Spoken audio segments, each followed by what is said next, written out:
Now let's look at combining random variables.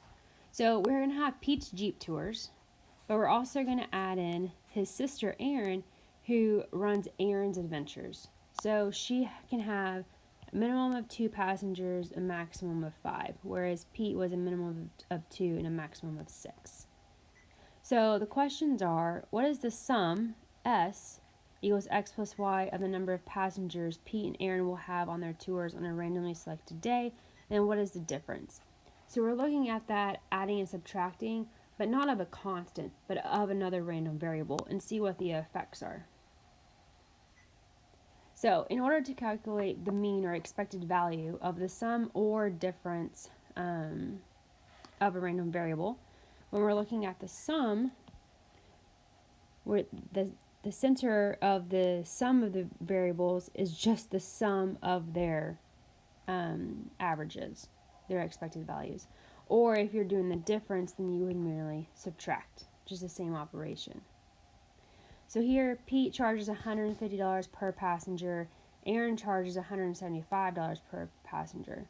Let C be the amount of money that Pete collects, and E is the amount of money that Erin collects on a randomly selected day. From our earlier work, we saw that Pete collected on average $562.50. And if we go back to Erin's Adventures, we would find that she would expect $542.50. So since we're combining them through a summation, all we're simply going to do is add those two averages to get the expected value for the sum. So Pete and Erin expect to collect a total of $1,105 per day on average over many randomly selected days. So standard deviation. So if we're going to add their two random variables together, so S is going to be x plus y. If knowing the value of x does not help us predict the value of y, then x and y are independent random variables. It's very important that these random variables are independent in order to do what we are about to discuss. So we have the probability distribution for Pete's Jeep Tours and Erin's Adventures. This is the passengers, because we're looking at total number of passengers, not the money. So the average is 3.75 for Pete and 3.10 for Erin. And then we see that there's standard deviations of 1.0897 and 0.943 respectively. So it's reasonable to treat them as independent because they're siblings and they operate in different parts of the country. So remember that the probability of A and B for independent events is the probability of A times the probability of B. So there are two ways to get a total of 5 passengers on a randomly selected day. X is equal to 3, Y is equal to 2, or X is equal to 2 and Y is equal to 3. So the probability of S equals 5 is going to be the probability that X is 2 and Y is 3 plus the probability that X is 3 and Y is 2. So for X to be 2, the probability is 0.15 and Y is 3 is 0.4. And then the probability that X is 3 is 0.25 and that Y is 2 is 0.3. So 0.06 plus 0.075 gives us a total of 0.135. So this is the random variable of the sum. So this is the sum probability distribution, so to speak. So when Pete had 2, 3, 4, 5, 6 passengers, and Erin could have up to 5, 4, 5, 6, 7, 8, 9, 10, 11, these are coming from all the combinations that they could possibly have, right? They could both have 2, have 2 and 3, 2 and 4, 2 and 5, and then so on and so forth. But in order to figure out each of those probabilities, we have to consider all the combinations. So when we talk about 8, what are the different ways that they could have had 8 passengers, right? Pete could have had 6, Erin had 2, Pete had 5, Erin had 3, they both had 4, or Pete had 3 and Erin had 5. And so you'd have to go through this probability situation over and over again to get these final probabilities. So now let's look at standard deviation. So we have Pete's Jeeps, and we have his standard deviation. We have Erin's Adventures, her standard deviation. And now we have the standard deviation of this total combined sum of their random variables. So how does 1.441 compare to 1.0897 and 0.943? Well, it's not actually obvious.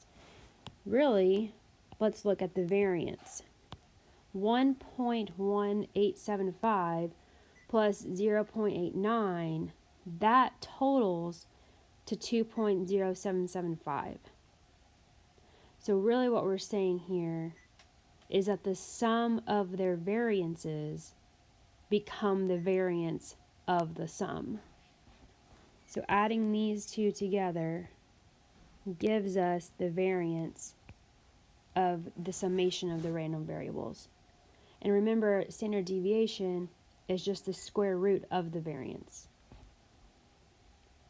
So in other words, the square root of the sum of the random variables gives us the standard deviation of the addition of two random variables. When we add two independent random variables, their variances add. Standard deviations do not add. We do not combine the standard deviations. We combine the variance. So what happens if we take the difference of the random variables? So we want to know the difference in the number of passengers they have each day. So we can go back through the same situation and find all the combinations of their difference, d equal x minus y. So now let's look back at their standard deviations. They had their same ones from the beginning. So our new one here is 2.0775, which actually is the same thing. This is not a typo here, people. It simply is adding their two variances again to equal the variance of the difference and then take the square root. So even when we are subtracting random variables, we are still adding the variance. So no matter if we're adding or subtracting two random variables, in order to get the standard deviation, we add the variance. So here we have Pete charges $150 per passenger and Aaron charges $175 per passenger. Let C be the amount of money that Pete collects and E is the amount of money that Aaron collects. From our earlier work, we could see that the standard deviation of C was $163.46. Standard deviation of E was $165.03. You may assume that these two random variables are independent. We're going to define D to be C minus E. We found earlier that the mean was $20. Calculate and interpret the standard deviation. So to find the standard deviation, you take the variance, which is the standard deviation squared of each random variable that we're combining. So we have the variance, the standard deviation squared of random variable D, and then of C, and then of E, add them together, then take the square root, $232.28. Okay, now what does that mean? The difference, Pete minus Aaron, it is kind of important that you identify the difference, the order that you did this in. So the difference in the amount collected on a randomly selected day typically varies by about $232.28 from the mean difference of $20.